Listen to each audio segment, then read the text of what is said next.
What's going on, everyone? So let the Kyrie to the Lakers rumors begin. Look, Lakers landing Kyrie, I do think is definitely something to keep your eye on. Is that something that the Lakers absolutely need?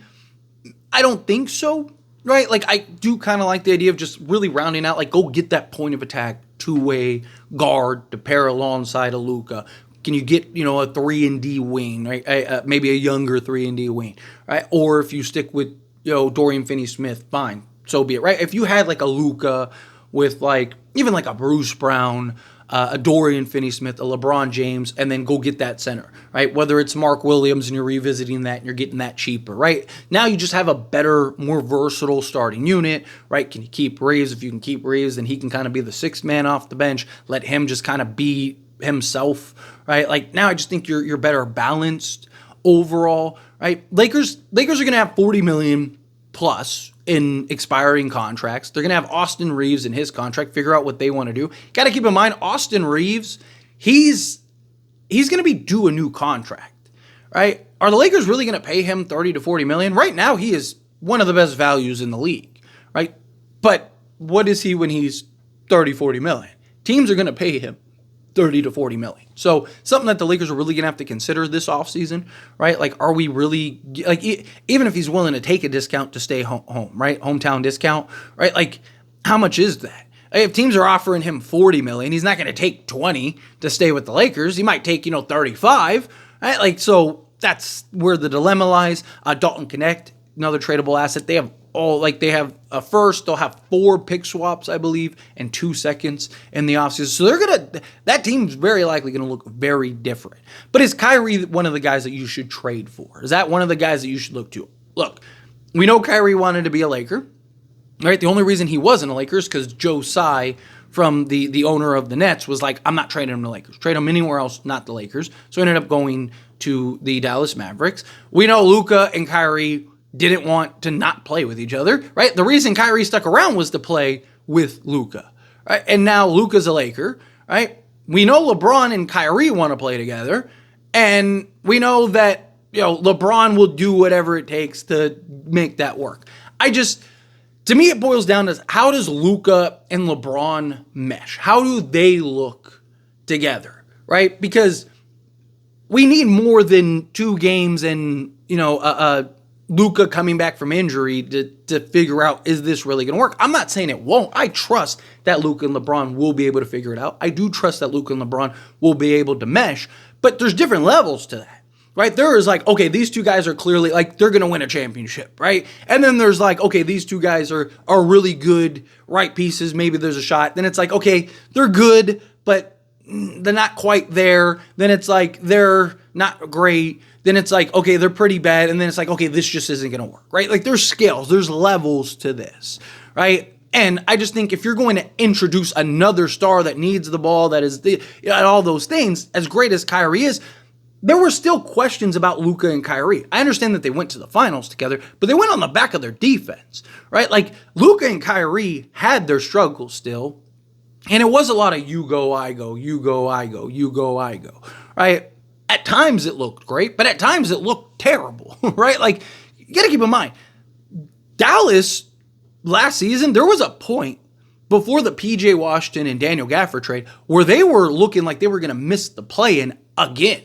And it was like, this is a disaster. And then they went and got PJ Washington, and he became like literally the anchor of their defense.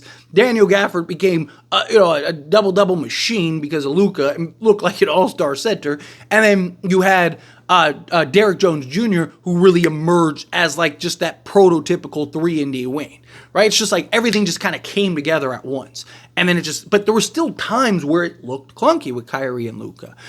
So you're adding that to a potential kind of clunky LeBron and Luka, right? Like that, it's just questions about that, right?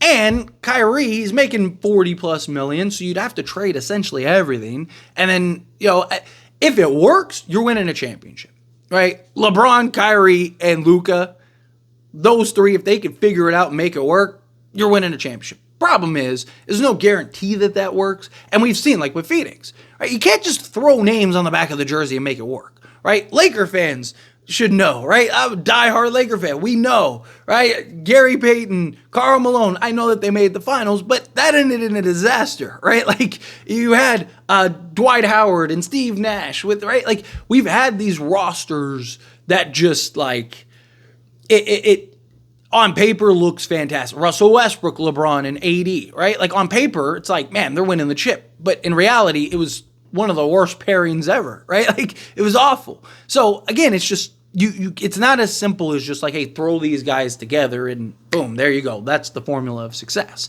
If the Lakers can get Kyrie, they probably land Kyrie, especially if Luka and LeBron want it, right? It really comes down to those two. And really Luka. If Luka's like, yeah, get me Kyrie, guess what? Kyrie's going to be a Laker.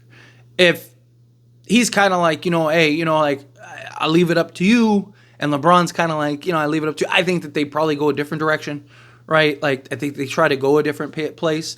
Also, you got to keep in mind, you still need to kind of appease Luka because he could just leave. I don't think he's going to. I don't think that happens, but he could if he wanted to, right? Like, you're not out of the woods yet, so you do, if you're the Lakers, you do want to kind of make him happy. And Kyrie would kind of fit the window with LeBron, right? Like, you're kind of making that last push in LeBron's tenure and then kind of retooling and rebuilding. But at that point, I mean, you'd have basically clean books at that point, right? Because you'd have $100 million coming off your books between LeBron and Kyrie. And LeBron could take the discount. Supposedly he's willing to take the discount. So you could still free up your full mid-level, your biannual. So you could do like Luka, Kyrie, LeBron. You could still go trade for like a Mark Williams. So now you solve your center position, right? And then you have Dorian Finney-Smith, right? Like that's a great starting five, right? And then you could use your mid-level, your biannual, and then your vet minimums to kind of fill out the rest of the roster. So bare minimum, you'd have Luka, Kyrie, Dorian Finney-Smith, LeBron, and like a Mark Williams. That would be your starting five. And then, like I said, go use your full mid-level exception. Get like a Bruce Brown because he can play either the point or the two, right? So you get that versatile kind of two-way, 3-and-D style, off-ball guy. Then, you'd have, your biannual. Can you get, a solid piece, right? Like another 3-and-D guy, maybe like a veteran guy, even like a Torrey Craig, I think would be fine, right? Somebody like that. And then kind of using vet minimums. Maybe you're keeping Hayes or bringing in a Trey Jemison or something like that. Go bring in like a Stanley Johnson just to give you another versatile, sizable wing. At that point, you just need defensive pieces, right? You just need versatile defenders. Between LeBron, Kyrie, and Luka, you got more than enough offense, right? I mean, all three of those guys go get you 40 on any given night, right? So you're not really worried about that. But obviously it's something definitely to keep an eye on. It's not something that I would, if I'm the Lakers, I would rush to do, right? I do think you can kind of get to the same contention status just by putting the right pieces alongside Luka and LeBron, assuming that they fit, which again, I do believe that they will. But anyway, as always, this is a discussion and I pass a question on you. Let me know your thoughts and opinions down in the comments below. Do you agree with me? Disagree with me? Mixed in the middle? Do you think like, no, if you can get Kyrie, go get Kyrie? Do you think no, stay away from Kyrie? How do you feel? Whatever your thoughts are, I'd love to hear it. Also, if you're a Laker fan and you're not familiar with As It Stands Lakers, go check out As It Stands Lakers. It's my Laker channel. I talk nothing but Lakers. So let me know down in the comments. That being said, if you haven't liked this video, hit that like button. Helps me a lot. So we enjoy these types of videos and I truly appreciate it. Not subscribe channel, hit that subscribe button. Turn on the bell notifications. Appreciate y'all. See you in the next one.